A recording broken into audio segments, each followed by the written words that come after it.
Each day before it was closed for construction, more than 20,000 drivers crossed the Veterans Memorial Bridge connecting North Mankato and Mankato. Aaron Stuvey sits down with local historians to learn about the history of our bridges and how the community has evolved alongside them.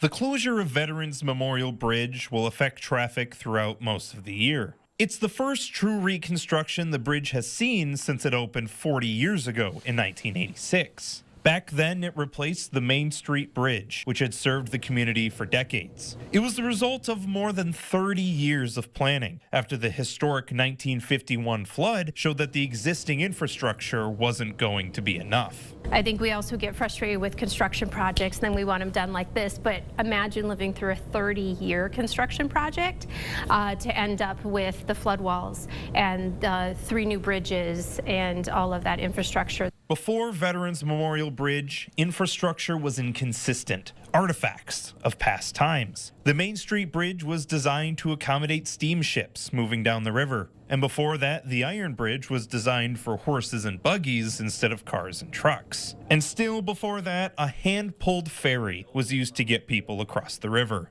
The Blue Earth County Historical Society says that the history of the community's bridges are the history of the community itself, and that it won't be long until this construction is also a thing of the past. And we're all going to look back and say, oh, wow, look at these great changes, and we'll go back to taking for granted that we have a wonderful bridge that gets us across to where we want to go.